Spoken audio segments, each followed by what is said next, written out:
আমি চোখ বন্ধ করে দেখি আজ আমাকে চেয়ারে বসাইছেন, কত সম্মান। আপনারা মনে মনে ভাবেন কত ভক্তি, কত মোহাব্বত, আমি কত ভালো মানুষ।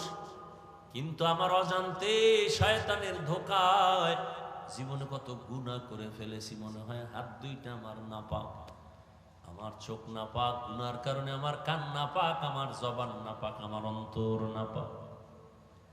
এইভাবে আপনি আপনারটা চিন্তা করেন, আমি আমারটা চিন্তা করি। সাহাবায়ে কেরাম জান্নাতের টিকিট হাতে পাইয়াও যদি কান্না করেন, আপনার আমার উপায় কি?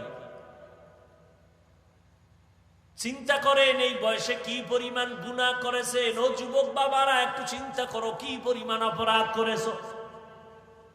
চোখ বন্ধ করে তাকাও, তোমার জীবনে যা অপরাধ করছে 25-27 বছরে, এই অপরাধের খবর যদি তোর মা জানতো, তোরে লাথি মেরে বের করে দিত। তোর মতো কুলাঙ্গার সন্তান চাই না।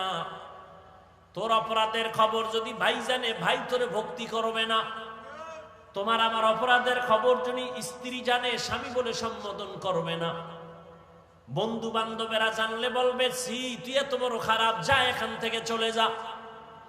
কিন্তু আমার মালিক, আমার আল্লাহ কেমন দয়ার মালিক।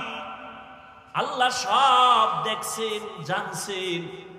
কখন কোন সময় কয়টা গুনাহ করছি আল্লাহ দেখছেন আর জানছেন। কিন্তু 1 সেকেন্ডের জন্য আল্লাহ তোমার আমার উপরে রাগ করে খানা বন্ধ করেন নাই, বাতাস বন্ধ করেন নাই, পানি বন্ধ করেন নাই, সূর্যের আলো বন্ধ করেন নাই।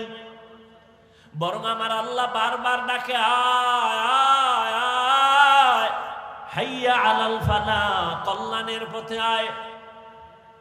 অতি গভীর হয় রজনী যখন,